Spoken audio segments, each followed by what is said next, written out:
Welcome to Back Your Blue on Extra 106.3. My name is Doug Cowart, along with Daniel Matalon, the CEO and president of a Second Chance Bail Bonds and a Second Chance Monitoring. Today, our guest, Major Steve Gaynor, Criminal Investigation Division, Cobb County Sheriff's Office, and Investigator Pedros Munoz. And he does senior fraud presentations around Cobb County and make sure that people realize what's real and what's not real. And these days, it's getting harder and harder to distinguish. It is not just on social media anymore. It can be videos that look so real, and they're not. It can be phone calls coming in with voices that you recognize, and it's not the people that you think you're talking to. This is a problem now, but it's about to explode and be worse. And that's why Officer and Investigator Munoz is going to be so imperative to help people like you listening, or like me and my mama, because I call her every day and I have to walk her through this.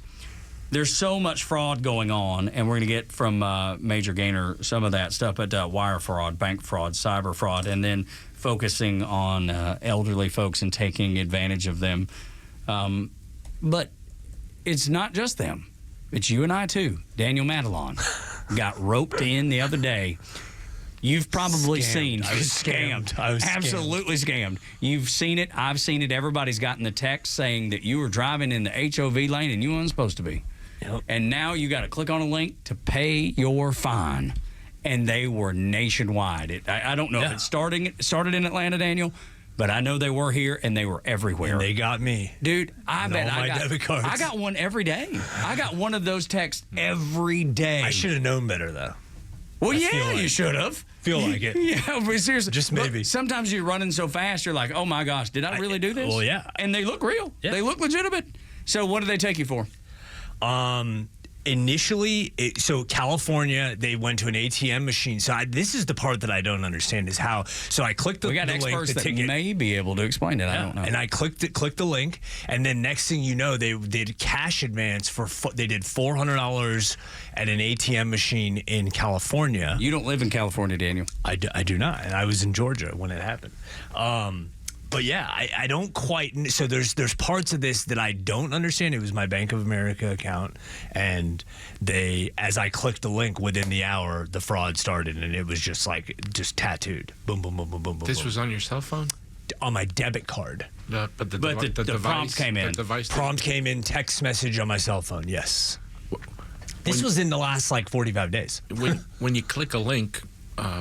There's malware out there that's very sophisticated, to the point where even if you're doing it on your computer, it can download something into your device that even the latest malware or virus detection won't know it's there, and it can track your passwords. It can give somebody probably keystrokes too, right? Access to everything that you have on that device. So, which is scary. And this happened when? This in the last 45 days. Did you have the device checked just to be on the safe side? No, because I am moving at 1,000,000 miles an hour. So but like most people, I travel a ton. I mean, I don't even have time. Even if I had to swap out a phone, I'm never in town long enough to just everything's happening very fast for me. Mm-hmm. So I just immediately ordered new cards. Clearly, the bank obviously flagged it, but they were able to get the money. They did get the money in California. Well, we don't know if they still got any. Well, see, that's the thing. Well, right, and I mean, there's a lot in that phone. And so that's a great question to start out with, because if anybody else has fallen prey to this, and so many people have, there's a reason it kept showing up every day, because it worked. Mm-hmm. I just don't know how you how do you get cash off of having someone's debit card in another state? That's the part that I've seen a lot of this other stuff. I've never seen that where you could just have cash that instantly. That was weird. Any guesses?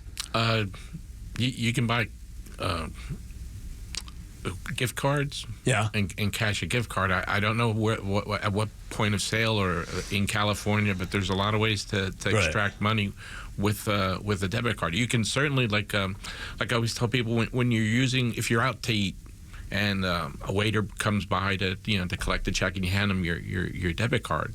Well, all he needs to do is snap a picture of the front and back of that card, and he could be shopping on Amazon before you're home. Right. So we generally tell people, try to use a credit card. Credit card companies aren't going to like hearing this, but use a credit card, because if it gets compromised, it's not coming directly out of your bank account. But Pedro, we've not used our debit card in about 8 years. We never. I have a debit card in case I need to go to an ATM to get cash out to pay for parking or whatever it is that you need cash for.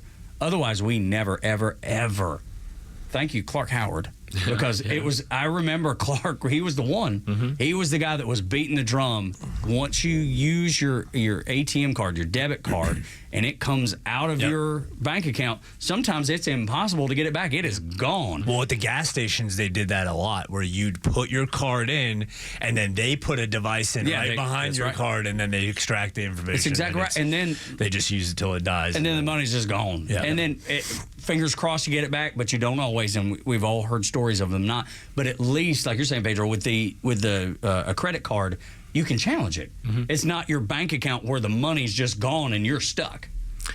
On a side note, I commend you guys for doing this, because like you said right now, with a lot of these crimes, after they've happened, the chances of getting somebody's money back are slim to none. Very, very slim. And I think that's the biggest thing, because even when it happened to me the other day, although I've known better, and I've been scammed many times before, this isn't the first time it's happened, but I should have known better this time. But literally, I remember just literally being like, okay, so what am I going to do about it? I've talked to you guys, we've all talked about these problems, and we all know they exist, but like, really, what can we, because like when you Cash App somebody, I mean, that's the other thing, the Cash App, all that stuff, they're plowing through Cash App. Well, I mean, there's no trace. Venmo, Cash App, Zelle, Venmo, all these, we always tell people, all these methods, there's nothing wrong with them. They're legitimate ways to pay someone. Of course, yeah. As long as you know who the person is. And not somebody that you're buying something from the dreaded online, like a Facebook marketplace. You've never met them. You couldn't identify them if they were sitting right next to you. And you're paying them with a method that if they opened up an account on the other end using fictitious information, no law enforcement agency in the world is going to get that money back. And we did the same thing. We had something come up, and it wasn't a fraud at all. We were paying for my son a hitting lesson for baseball, right? It was just a coach that he had been hitting with. He gave us his Venmo or Zelle, whichever one it was. And there was one that was the same name, but one had an underscore and one didn't, and I sent it to the wrong person. Yeah. So I asked Coach, hey, I sent you the money. Did you get it? And he's like, no, I didn't. And I looked, and I was like, oh, no, I've sent it to the wrong person. Thankfully, that person was honest and sent it back to me.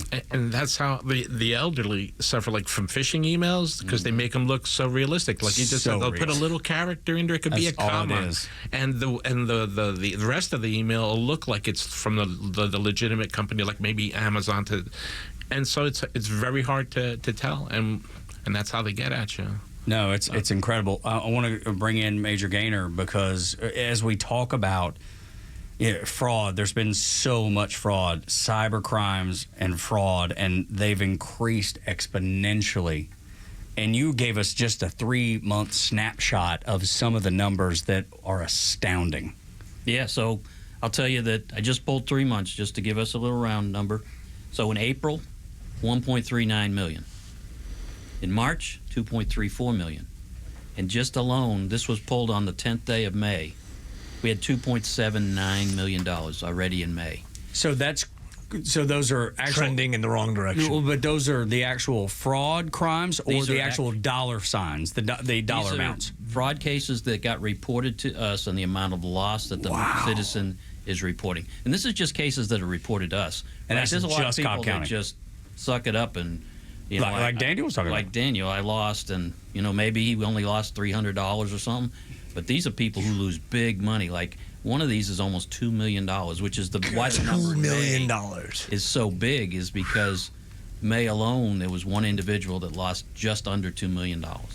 Hey, are you at liberty to say what that was, so people understand? Is it someone's house payment? Is it their 401k that someone's asking? Some of these are wire frauds. I give you an example of a wire fraud. Somehow they got malware into a computer, whether it be the closing attorney, the real estate agent, or the victim. Somehow they got into that computer and they watched the traffic between them all. And when it came to sending $27,000 to the closing attorney for closing 3 days later, they interceded. So the attorney said, send it to this wire address. And then seconds later, oh no, I got the wire address incorrect. Send it to this one. What they didn't recognize, one item was changed. So it didn't go to the closing attorney or the real estate agent. It only went between the victim and this suspicious person that intercepted $27,000. By the time we got it, 4 days later, it was gone. Wire's very tough to get. Oh yeah, And how you counter that is you never send a wire without using old school technology and picking up the phone. Don't just go by that email and call the number you have for that closing attorney and say, hey, I just want to make sure I got this information right. If they had done that, they'd still have their money. So just follow up. Yeah. Just follow up. Yep. And an old-fashioned phone call, which nobody does, and everybody texts and emails. You know, nobody got You time don't even to know pick if you're up the phone. texting the same person. Well, but see, that's the other thing. That's the other thing. You have no idea. I don't like that. I don't like that. I think ready? Yeah. I think our seniors, one of the biggest thing they fall victim to is the scam where they call up and go, hey, I'm from Wells Fargo, Truist, whatever bank you want to be, Regions, and your account has been compromised. I need you to go immediately to the bank, withdraw all your funds. They did this to my mom and I will give you an account number where you can go to this ATM machine and put it back in, and we'll protect your money until we get your account all worked out again. So they'll run to the bank, and they will take whatever money's in there and go to these, most of the time, they're Bitcoin machines. And let's face it, our seniors don't know what Bitcoin and cryptocurrency I don't know what it is, right? So really? I mean, I know what Bitcoin is, but I've never used a Bitcoin ATM machine. That's what I'm saying. What is that? What are these machines? Because I see them all over. Hold that thought. We'll come back on the other side of the break and establish what that is and work out this example as we talk to Major Gaynor and Investigator Munoz here on Back Your Blue on Extra 106.3. Welcome back to Back Your Blue on Extra 106.3. My name is Doug Cowart, along with Daniel Matalon. He is the president and CEO, founder of A Second Chance Bail Bonds and A Second Chance Monitoring, who works with law enforcement all the time throughout the city of Atlanta. And also Major Gaynor and Investigator Munoz from Cobb Sheriff's Office.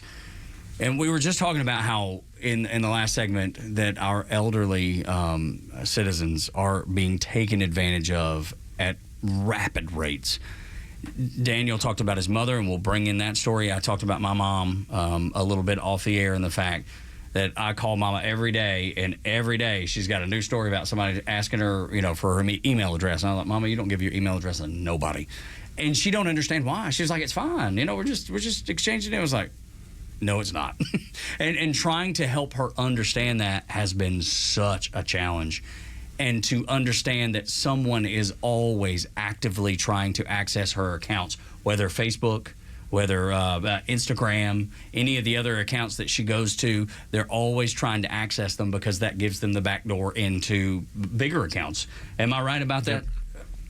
Our seniors are they're a prime target. They've been around so long. They're from a generation that was more trusting. Without a doubt. We always say their handshake, their signature, and their word all carried the same value. Yes, sir. And they grew up in times when they probably left their doors unlocked. Mama still to this day does. I try to tell her all the time, Mama, don't leave the back door unlocked. And these predators, they hope they come across one of them, and then they're so trusting that they can lie to them and convince them so easily. Yeah. Yep. They get into that email account that you talked to your mom about.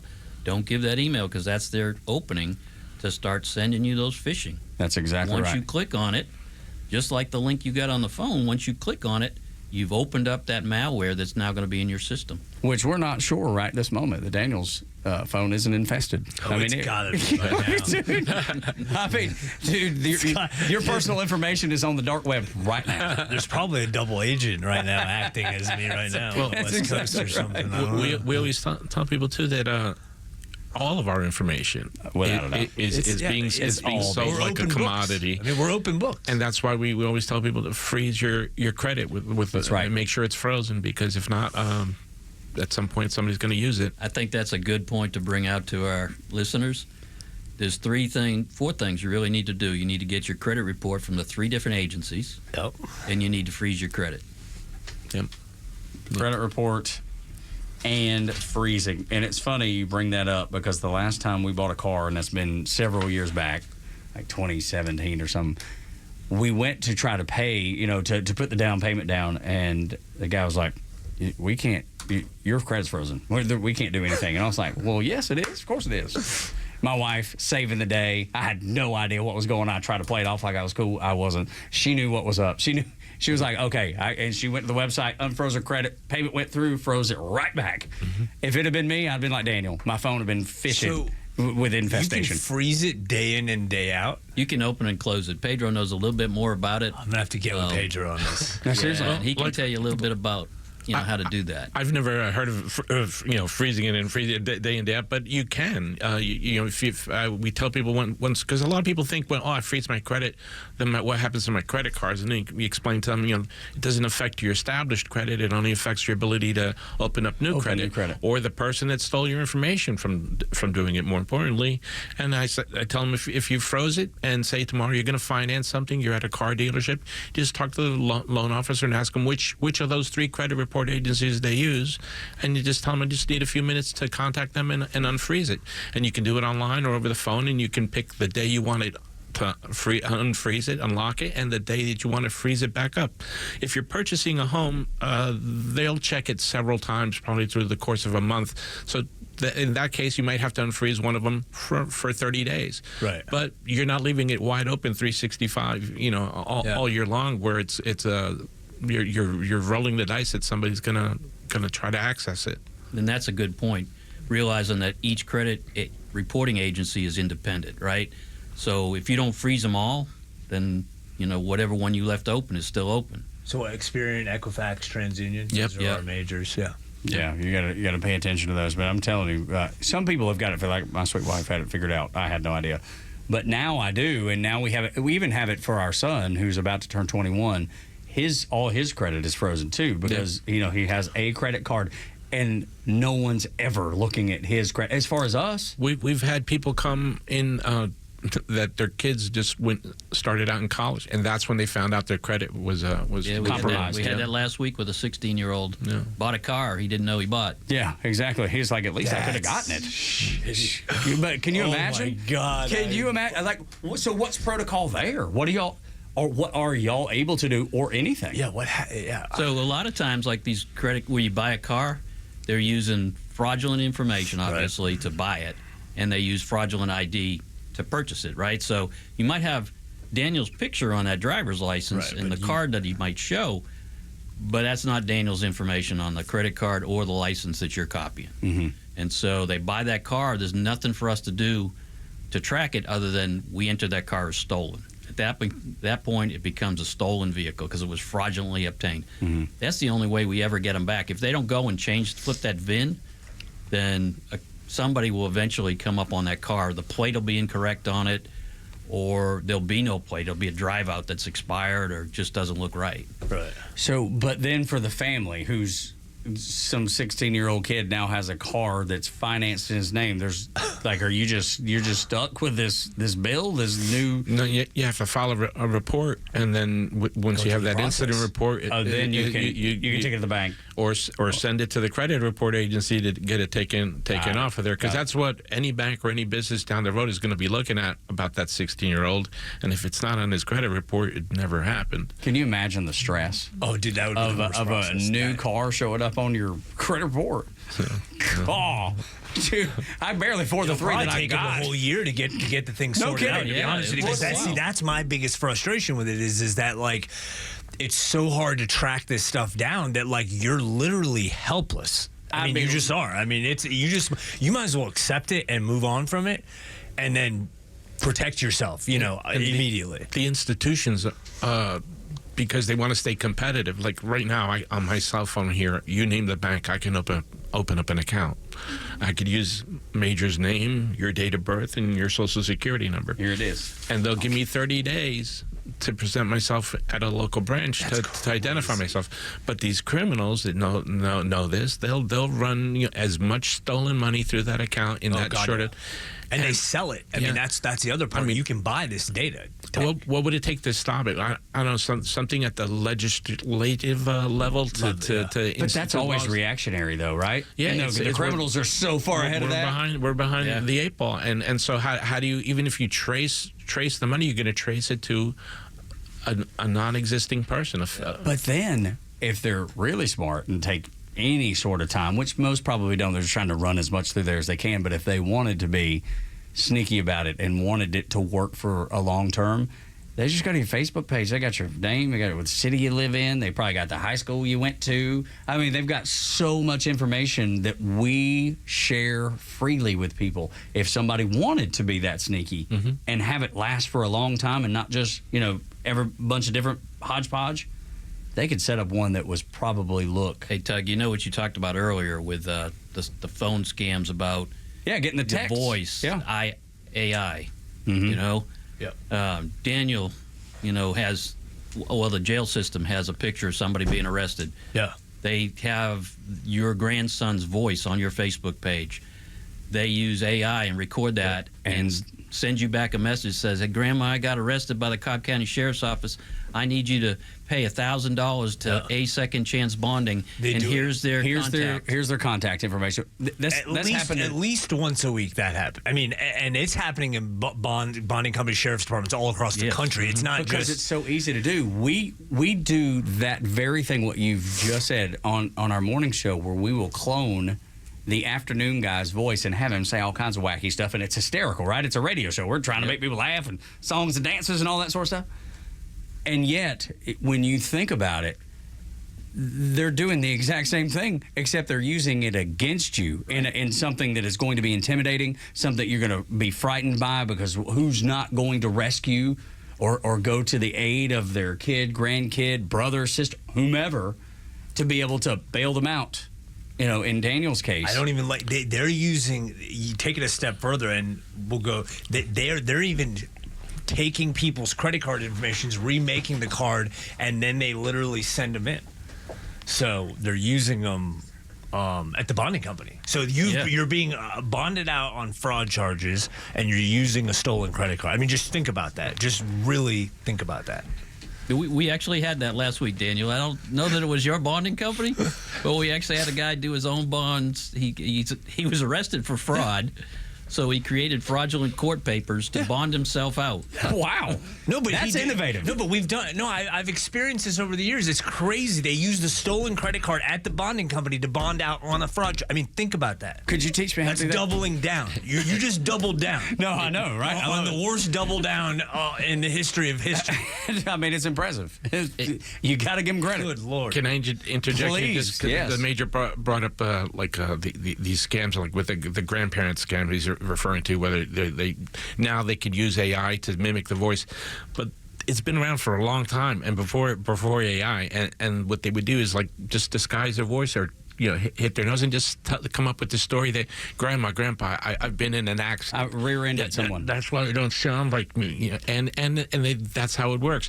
Now, when we state a problem like this, one of these scams, we like to provide a fix, and the fix is to have a password, a family password, established with your grandma and grandpa, the whole family. And if they ever find themselves with a situation like that, and they ask for that password and they can't be provided, then and banks are doing that. And now it wouldn't matter if they had the greatest AI in the world that mimics Junior's voice right down to the T. If they can't provide that password, that's what our bank uses that right now. Even though I go through, give them all the information because I'm calling them, and they still ask for that password. So that's really, really smart. No, I get that. Circumventing that fraud is so thinking ahead. But then, how do you repair? How do you work backwards then? Because you would want to report that, right? This is something that's just happened to me. How would they reach out to y'all to let you know that it's happening? I mean, I know it's happening all over, but probably getting more information would be better, right? So we started sending out some of what we call the blue sheet. It's the informational sheet that they would fill out to report a fraud. Originally, we only took fraud reports if you came to us, because we want to make sure we're talking to Tug when we're talking to Tug and we're talking to Daniel, right? We'd make them come. But in some cases where the seniors just can't get out of the senior home, We might send an investigator there, Sure. or we might send it to a family member to fill it out for them, so that then we can go there and we have the pertinent information to do it. So they really need to come to 185 Roswell Street to fill a form out in person. But we do have, you can call our online admin and talk to her about your particular case. And she can answer some questions, tell you what to bring in when you come in. We like you to be prepared when you come in, have those 3 credit reports, have any documentation that's going to support. Like if you have a check that was washed, Daniel wrote a check to one of his vendors, and somebody, this is a big problem for seniors. I was going to say, when you say, that. well, Washing, say, they wash the check. tell what that is, because I don't know what washing is. Is that laundering? Is that the same thing? So Is this different? Daniel writes a check for $12.99 to Aldi's or something, right? So, but he sticks it in the mailbox with the flag up, and they come by and they get that check, which is what seniors do a lot, because that's the way it's always been done. They take that check and they either make or create a brand new check, or they just eliminate the name that it's payable to and the figure. And all of a sudden, that $12.99 check is now $12,999. And it's going to you, not all. And it's going to John Jones or whatever name they put on there. Yeah. And they're cashing it. All they need is the number that's on the bottom of that. Like that check. the account and the routing number. Yeah, the routing and then they, like Major said, they can go to Office Max, Staples, get blank checks, print them out at home, and empty out that account. Goodness And gracious. it's amazing. If they see a That's low corporation, down. they know to go big. If they see just a regular person, they're going to start small. If that check goes through, they're going to try another one. And like he had a case just the other day, right? Somebody trying to cash a check on an account. Went there, a guy, probably they picked him up on the corner of the road, said, I'll give you X amount of dollars. I don't know if he told us amount. And if you go in and cash this check. Well, the bank was wise. They held him. An officer was there. They arrested him or detained him. We arrested him. But he wouldn't tell us who gave him the check or anything. But it was a washed check from a client. And I think it was a company check written to another company to pay for something, but they had washed it to make it a personal check to this individual that was trying to cash it.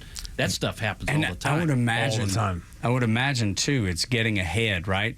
You just got to beat the information through the bank, right? As long as you can get it through there before. Yeah, and they're anyone- on to the next one. Like, as quick as they charge your card, they already have 50 other ones that they've already got ready to go. And they just... Before the bank even They literally flags it. just sit around all day and just... And they're spam you. hoping that teller doesn't have the initiative to call Daniel and go, hey, Daniel, you really mean to write this Because quick they push check checks. for They try to $12,000? push checks through Second Chance all the time. I mean, dude, I'll get a call, and What I do you get the mean? call, and it'll be Pinnacle Financial Partners. They'll call me, and they'll be like, "There's a check for like $8,000." No, there's not. No, that's not possible. And it depends on the bank. They all have their own policies and procedures.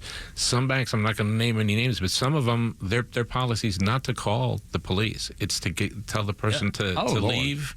And But this happens all, like the checks, they do it all the time in Second Chance. I couldn't tell you how many times, but it's happened over the years. I mean, just tons. But what kind of bank goes, I know somebody's getting scammed, and I'm not going to call the police to help them? It's insured. It's insured yeah. by the federal government. yeah, they, Oh, so it ain't on us, man. Yeah, it's on the federal government. some of them and- don't like and that's a what we police run car into. showing up outside and scaring their customers. I don't know. I don't understand it myself, but Look, I know for a fact. You can't ignore it. It's happening everywhere. That's I what mean, I'm saying. If I'm a bank, I'm like, you know what? Hey, I want you there because it's somewhat of a deterrent in educating people on what not to do. It seems like you'd want an officer in the It's the lobby. only way it stops. So that way, yeah, way somebody's not like. At least they're like, yeah, I ain't gonna try it right now. I'm But gonna wait till he goes that to costs lunch a or lot of something. money. That's cutting on the bottom line. No, I get it. But in Daniel's case, right? So they actually cashed a check for $12,000, Yeah. say, and he appeals it.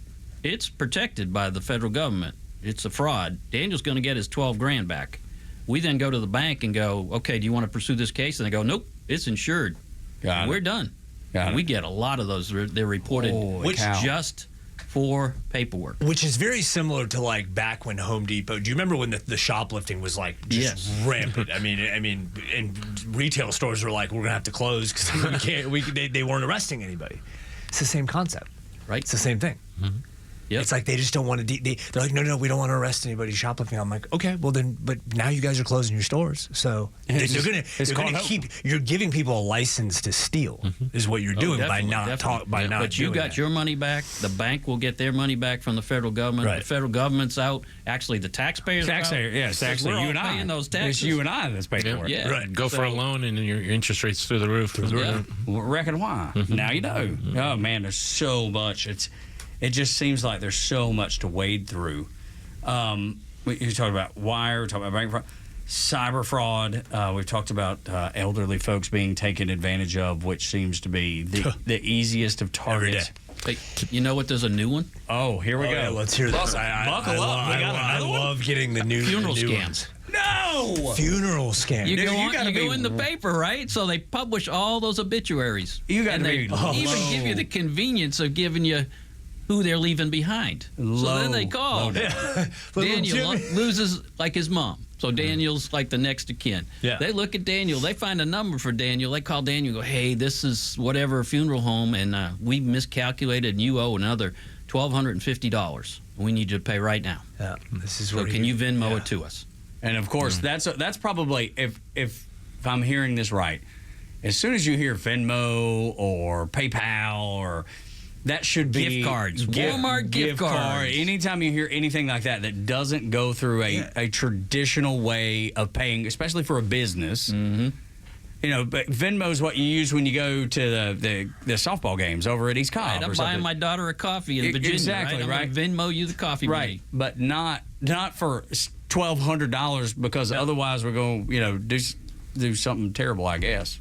When it comes to and it's normally like the grandma who's never even had a traffic ticket in her life, so she's like, "Oh shit, we got to get this done now, like right now. We got to pay this right now." And they're like, "Jackpot." Yep. You missed jury duty, Daniel, and you got to pay this amount of money. Right, you're wanted. Hey, you need Doug, this you won't warrant believe removed. this. We even have people come to the front of the courthouse to pick up that money from you. If you miss court and you can't send it any other way, we'll meet you by the flagpole in front of the courthouse because they know the cameras aren't picking up there. What? People from all walks of life, all levels of education. Meet me at the flagpole. From a trash collector to a doctor, lawyer, judge. I've seen in 8 years, and the way I explain it or understand is it's just that if they catch on the right day, I always say if the stars align, it can happen to anybody. So some friends of ours, kind of along these same lines, they were trying to buy a puppy for Christmas. They found a puppy on social media. This puppy was, exactly what they were looking for, whatever.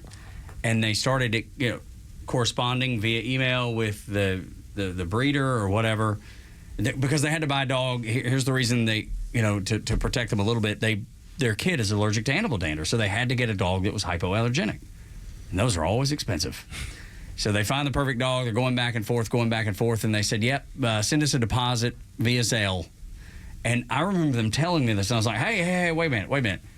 I think if you use Zelle, if you send it, it ain't coming back. Mm-hmm. Like, it is gone. Cash App, too. And then, Cash App, then all of them are the same. But I don't know why Zelle stood out to me at that moment when we were having the conversation. And so they reached back out and they're like, you know what, we don't have Zelle. Can we use Venmo? And they're like, nope, we only take Zelle. Whatever it was. And then the emails, they started degrading. And what I mean by that is the sentences were no longer made sense. Mm-hmm. You could tell that it was just put together, pieced together, whatever. It was no longer a normal correspondence. Like the conversation just made no sense. And that's when they knew that was the red flag. And all because I was like, Zelle? That's and again, Zelle is is fine to use as long as you're 100% certain of the person that the Zelle payment is going to. I had one time. It was a dog. They were buying a dog. They lived in Miami. It's not bad enough that they got their money, but they had them drive all the way up here. Oh God, no! Yeah, it's a long ride. Dude, that's low down. No. One day, what comes around goes around. Oh, yeah, I'm a firm believer. I got another one that we see quite a bit. Hold that thought. When we come back on the other side of the break, we got one more that you will not believe the way people are being taken advantage of. And we tell these stories with no joy because it is painful for people, but we want you to know so you don't become the next victim. This is Back Your Blue. with Major Gaynor and Investigator Munoz, along with Daniel Matalon of a Second Chance Bail Bonds and Monitoring. My name is Tug Cowart on Extra 106.3. Welcome back to Back Your Blue on Extra 106.3 with Major Stephen Gaynor, Criminal Investigations Division, Cobb County Sheriff's Office, and Investigator Pedro Munoz does senior fraud presentations around Cobb County, trying to keep people in the know so they aren't taken advantage of. These cyber crimes are going through the roof, fraud going through the roof, wire, bank fraud. It's unbelievable. I just told the story, along with Daniel Matalon, too, of Second Chance Bail Bonds and the Second Chance Monitoring, the reason we are able to do the show. I was telling the story of someone who was trying to buy a dog and figured out, just through trial and error, really, that this was a complete scam. And it turned out to be. And thankfully, they didn't lose any money. They figured it out on time. But Major Gaynor, you were about to say there was another person that had a similar situation. So similar like that. So given today's environment and climate, people are trying to invest in silver and gold, right? So the big thing we're seeing is gold. So people are going online, social media, whatever it might be, finding gold. And then they'll meet somebody and they'll buy this gold from them. I had one guy that sold an ATV for the 3 gold bars. Actually, Right. I mean, literally, they showed up with 3 gold bars. Man, they look, Tug, I looked at them like, these are real. Like And they're Yosemite like, Sam. No, these aren't real. They were packaged and everything, just like you would find on the internet. When you look up gold bars, buying them, packaged exactly like it, right? So it's like a Temu gold he coin. takes it to have it examined, and they go, this is fake gold. What? Well, we've had like 3 of those type cases where they buy it online, right? So my recommendation, right, if you're going to buy gold, why don't you meet at somebody that analyzes gold? So when they hand you these gold bars or silver bars and you're going to give cash for it, hey, Pedro, is this Hang real on. gold? Hang on. Who really thinks somebody on Facebook is selling gold bars? Evidently, a lot of folks. No, it can't Listen, be. no, but Tug, you can buy gold bars at Costco.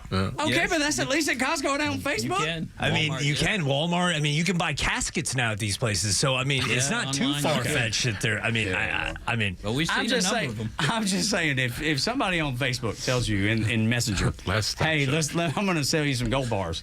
It's just they're closing down Fort Knox, and I'm going to sell you some of these gold bars. It'll be a great deal. I would immediately be like, hang on. See, there's no way. I'm not falling. I'm dumb. I'm laughing at I this. may be the dumbest person in the room, but I ain't falling for that one. I'm laughing at this, but I do know people that own gold bars, and I'm Like, physically they have them? That Where do physically you- have them. Small. They're Say- small. They're not. We're Yeah, talking they're about not. It's Fort not. Knox. Yeah, you're On not. Bugs Bunny, they're much bigger. Yes. Those gold bars. No, but I'm telling you, you know people. I don't. Yes, know I a do. I do know. single soul. I've actually been approached to buy gold bars Yeah, I before. know. I don't own any gold bars. So maybe clarify Well, that if you right do, now. Get that. tell me get where that. and tell me the code to the safe. Yeah, I I don't know have some any, people but that that's what they believe. but it's in. true. Yeah, no, there are people that are living that world. Economy's of going to like, fail, and I got to and buy I- gold and silver. right. I have yeah. Oh, hang on. There's showing me right now where a gold bar on Costco. I told you. That's what I just said. But that's I not said it. Facebook. I was not But lying. you can't get it. At least that's a reputable company. You know what I mean? You But can you go can buy. see- You can go buy you an air conditioner. Fact And you can go checked. buy you some a whole bunch of Tide Pods and a gold bar, all at Costco. and What a just- day! And when Somebody you- will snap the a end game. picture of that screen and send out an email, a phishing email, and somebody will bite. Somebody will think. Someone's gonna do all it. it does is take one Daniel to click One on it. Daniel. Like One. you, I like you do. have a feeling I'm awful. never gonna let. Yes, that that's one right, down, buddy. But Buddy. it really happened. Oh my gosh, that is amazing. I feel like we laugh at this. We laugh at it because it is. You have to laugh at it. You'll cry. Yeah. Because so many people are being taken advantage of. You gave the numbers earlier, Major Gaynor, and the amounts of people that are just in Cobb County. Can you imagine what the metro is experiencing, or the state, or the country? So, but is that for Cobb County? This is let's just go Cobb get County, right. and a lot of agencies don't investigate fraud as a single unit, right? Right. So their general detectives may handle everything from a homicide to a fraud investigation, right? So where's that fraud going to fall when you have major crimes? Probably at the bottom. We specifically have a fraud division which investigates great. fraud, which is why we keep track of the numbers. But this is pretty consistent at least around Metro Atlanta. So is this trending? So this is obviously trending higher now in Cobb County. We look at March, April, May. This isn't like a made-up number. These are our normal numbers, probably for every month. And so from year in, from 22 to 23 to 24, roughly, it just keeps going up. It's only increasing. It's not going down. If it's if you look at the stats, they're always. Oh, I feel like in the public, it's more because I'm seeing it more and I'm having more conversations about it. Therefore, and dealing with it more, right? Yeah. Listen, when these bonds come through, I'm telling you, there's one thing I really dislike, and it's people that take things that are not theirs and it's other people's, and especially like elderly abuse and stuff like that. You're gonna pay for that one day. It's just not good. It's just not a good way to do business. And yeah, but they don't care about that. Oh no, they definitely don't care about that. This is their business. This is their life. This is how they survive. Gosh. Okay. So I know you do Investigator Munoz. I know you do senior fraud presentations around Cobb County. Mm-hmm. How do people learn about those and come and learn how to not be taken advantage of? And do you have to live in Cobb County? Because there's people listening that probably could get a lot out of this. I know it's a lot of questions at once, but there's just... they don't have to live in Cobb County to listen to this podcast, I imagine. No, that's right. It's so, but as far as we go wherever, sometimes I find out because Major Gaynor will get a request. It'll come from some other division or somebody else. Churches will call. Okay. Senior centers will call. We've, as busy as we are, as overwhelmed as we are, we our agency takes the time to go out there because this is prevention. And I tell myself, if I can tell you two and get you two to tell to people, it's something to stop them. I don't want to meet them in person. I don't want to meet them at our window because the odds are stacked against them that their money's long gone, and I'm not going to be able to get it back. Gosh. So can they go to the website? Can they go to the Facebook page? Can they? How do they? We're trying to keep it up, Tug, on Facebook and that, but we inspired churches to do it. So we're doing a new series. We're trying to work through a gentleman with all the churches right in the square in Marietta to do a senior presentation. Sure. Each one of those churches. So if you belong to a congregation and you want to reach out to us and say, hey, we'd like to put on a presentation for all of our members. It doesn't have to just be seniors. That's right. Absolutely. Because everybody's being a victim from that 16-year-old to that 97-year-old, to Daniel. He's never going to live it down. He's just going to drag his name through the mud. I'm not going to tell you about the other 10 times I got scammed now. That's right. See, now you're going to keep me. I'm going to keep him. He's never going to open up. I'm never going to open up to the group now. He's never trusting again. The Sheriff's Office. Write that down, Daniel. The Sheriff's Office YouTube page also has information on elder presentations. Cool. Gosh. Final thought here. Well, I wanted to give you another one that we're having is somebody standing at the ATM with a check that says, I just can't get my check to cash. Will you cash my check for me? Oh. And this young man's making a killing around Metro Atlanta, right? So this is happening right now. Right now. He got people driving up to the ATM that are using it going, hey, I'll give you this $400 check. I'll give you $50 out of it. Just cash my check. I can't get my card to work. And they cash his $400 check. They give him $350. He gives you 50. He gives you your 50 back, but he still got 350 of his because that check was no good. Do not cash people's checks unless you know them. Unless you know them, and then you probably then you might not do it anyway. It's the worst feeling. It's just really being taken advantage of. It's really the worst feeling. Like you got to know there's money in that bank too to cash that check. Even if you know the person, that money might not be there. That's right, because then you get it and then it just bounces like a basketball in the NBA playoffs. Goodness.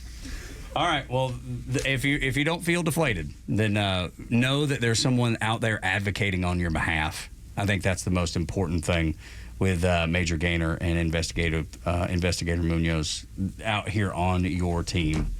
Guys, thank you so much for what you do. Thank you for taking care of the community the way you do and being here to talk about it. Thank you. We appreciate you. Thank you. That'll do it for us. This is Extra 106.3 and Back Your Blue.